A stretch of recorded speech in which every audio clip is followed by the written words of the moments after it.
लाभले आम्हाच भाग्य बोलतो मराठी, जाहलो खरेच धन्य ऐकतो मराठी. आज 27 फेब्रुवारी म्हणजेच मराठी भाषा दिन. म्हणूनच आपल्या भाषेच्या हक्काच्या दिवसाच्या तुम्हा रसिक प्रेक्षकांना हार्दिक शुभेच्छा. भाषा हे नाटकातलं प्रेक्षकांशी संवाद साधणारं एक महत्वाचं माध्यम. म्हणूनच आजच्या काळातही भाषेचा गोडवा जपणारी अनेक महत्वाची नाटकं पुनरुज्जीवित झाली.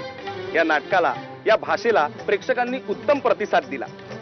या नाटकातल्या भाषेच्या गोडव्याबद्दल आजच्या रंगकर्मींना काय वाटतं ते पाहूया. कळलं कळलं कळलं, आता नाही विचारणार. हो, तुला फक्त सांगणार की कन्यारत्न अमुक अमुक हा तुझा नवरा, याच्याशी तुला लग्न करायचं. अहो पण तो अमुक अमुक कोण हे केव्हा सांगणार?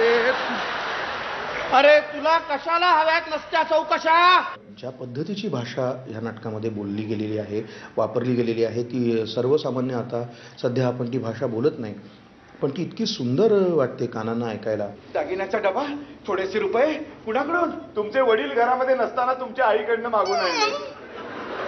नाटक, त्याची भाषा, त्यातले विचार, हे जे काय आहे ना, म्हणजे हे फार मोठा एक सुवर्ण ठेवा आहे मराठी रंगभूमीवरचा. माझ्या अपेक्षा तुम्हाला कळत नाही? अगं कळतात. मग मी इतक्या महत्वाच्या प्रश्नाचा उलगडा करीत गुंतलेली असताना नवऱ्याबद्दल पुन्हा पुन्हा विचारून तुम्ही का माझं डोकं खाता हो? इतके क्षुद्र आणि मामूली प्रश्न तुमचे तुम्हाला नाही सोडवता येत? आनंद मला ह्याचा विशेष वाटतो की अजूनही लोक स्क्रिप्टला दाद देतात. म्हणजे ऍक्टर्सना तर देतातच, पण वाक्यांना सुद्धा जेव्हा वावा मिळते ना तेव्हा खूप बरं वाटतं. वसंत कानेटकरांच्या बऱ्याच नाटकांमध्ये, मी आत्ता त्यांचं पुनरुज्जीवित नाटक सूर्याचे पिल्ले, तर याच्यामध्ये तुम्हाला ती भाषेची झलक, उदाहरणार्थ ही महामाया पंचमस्तंभी कारवाया करून आपल्या सत्याग्रहात फूट पाडायचा प्रयत्न करत आहे वगैरे, पंचमस्तंभी वगैरे अशा प्रकारचे शब्द जे आता आपल्या कानावरही पडत नाही, अशा प्रकारची भाषा पुन्हा एकदा प्रेक्षकांना या पुनरुज्जीवित नाटकातून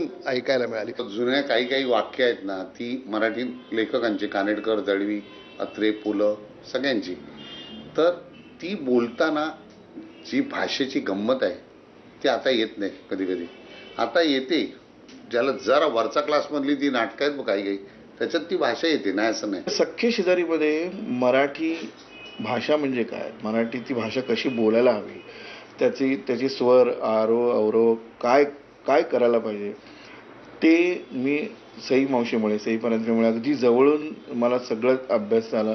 आणि मी असं म्हटलं की ही भाषा नुसती वाचून उपयोगाची नाही, तर त्या पद्धतीने त्या वाक्यागणिक आपल्याला एक्सप्रेस होता आलं पाहिजे, त्याची एक भाषा शोधली पाहिजे आपल्याला.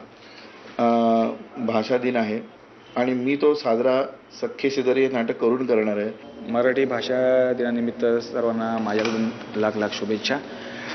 आणि मी असं सांगेन की जसं मी पहिल्यापासून सांगत होतो की रंगभूमीला कधी वाईट दिवस नव्हते, येऊच शकत नाहीत, कारण आपली याला कारण मराठी भाषा, कारण इतकी चांगली चांगली नाटकं आलेली आहेत, इतकी चांगली चांगली नाटकं येतात, आणि आपली मराठी भाषा किंवा मराठी रसिक हे इतके मराठी भाषेसारखेच फ्लेक्झिबल आहेत. जितकं तुम्ही नवीन द्याल, जितकं काही नवीन कराल, ते प्रत्येक ते ॲक्सेप्ट करतात, कधी धुडकावूनही लावतील, पण ते बघायला नक्कीच जातात. प्रेक्षकांशी संवाद साधण्याच्या प्रक्रियेत मराठी भाषेत अनेक प्रयोग झाले. काळानुरूप ही भाषा बदलत गेली. नव्या रंगभूमीवरील आजची मराठी भाषा प्रेक्षकांशी किती संवाद साधते ते प्रत्यक्ष त्यांनाच विचारूया. मला वाटतं या नाटकानिमित्तानं की मराठी भाषेला जे जपायला पाहिजे ते नक्कीच जपलं जातं. मराठी भाषा प्रगल्भवण्यासाठी नाटक हे माध्यम एकदम सोयीस्कर आहे, मला तरी वाटतं. आम्ही जेव्हा नाटकाला येतो तेव्हा असं पटकन आपले वेळ कसा जातो तेही कळत नाही.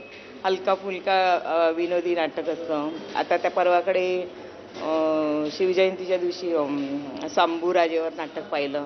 त्याच्यात ऐतिहासिक ह्याची भाषा ती पण फार समृद्ध आणि चांगली वाटली. सुनील बर्वेचं ते सूर्याची पिल्ले बघितली, लहानपण देगा देवा बघितलं. चांगली भाषा त्यांनी काही बदलली नाही. बाळ कोल्हटकरांची ती भाषा आहे, त्यामुळे डोळ्यात अश्रू आलेच पाहिजेत. कोसाकोसांवर बदलत जाणारी मराठी भाषा ही तशी सगळ्यांना सामावून घेणारी, आजूबाजूचे बदल सामावून घेत ही भाषा मराठी रंगभूमी समृद्ध करेल आणि आपलं वेगळेपणही टिकवून ठेवेल अशी आशा करूया.